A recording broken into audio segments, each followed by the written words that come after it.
What I was doing was that drawing on my contacts and experiences in Afghanistan and in Pakistan in the 1980s, I was trying to reach Taliban leaders.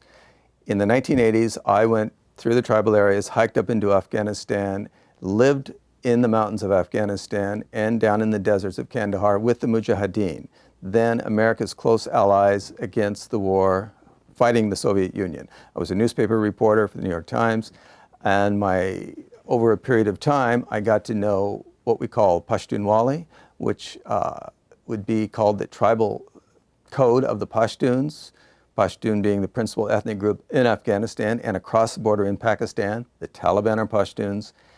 Because I knew these men from before, when the United States invaded Afghanistan in October 2001, a great many of the former Mujahideen went to work with the United States and NATO. They joined the West, they became part of the government, they had businesses. Other men I knew from the 1980s went up into the mountains and began to lead the fight against the US. I knew this network from having been there in the 1980s, having worked with them for over a period of time. I had written a book about them. I understood, to a degree, the tribal culture, the role of Islam, and where Islam and tribal culture worked, and where tribal laws took precedence, and where Islam took precedence. I had an understanding of the language. I knew how to dress, how to act, how to walk, how to look at a man and away, how to eat, how to wash my hands, how to pass, almost, but not entirely, as a Pashtun. So what I was doing was drawing on my contacts, heading out with these bodyguards and this interpreter, and this took months to arrange. I'd already been with the Taliban 4 times, I'd already crossed into the tribal areas 4 times, but this was a trip to go deep into the tribal areas to perhaps get to the Taliban leaders and through them to Al-Qaeda, to find out who the Taliban really were, who is behind the Taliban, and to what degree they are tied to Al-Qaeda, and where the Al-Qaeda leadership is located.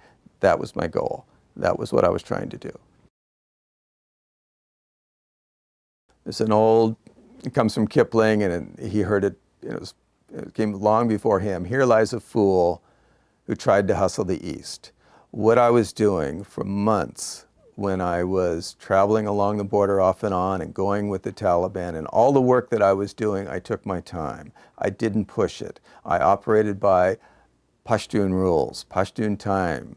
I lived according to their ways as much as I could. I fasted during Ramadan.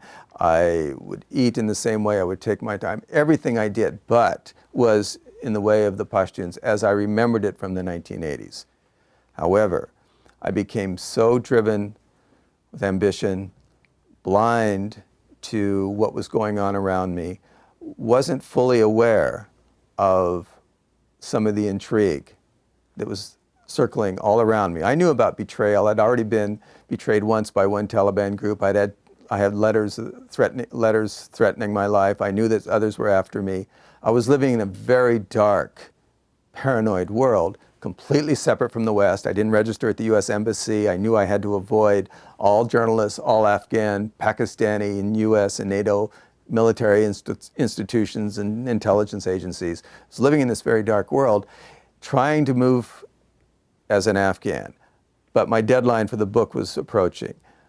I was running out of money because I had to pay men up and down the border in order to put all these projects together. I was running so many different men that I became anxious, desperate. I have to move. And when I got a call from one of my main sources, one of my main contacts, a former Mujahideen leader, today a prominent member of parliament, who had arranged for me to go and meet with this prominent Taliban leader, when he told me not to go because I was desperate and had to move, I ignored him. A decision that changed my life.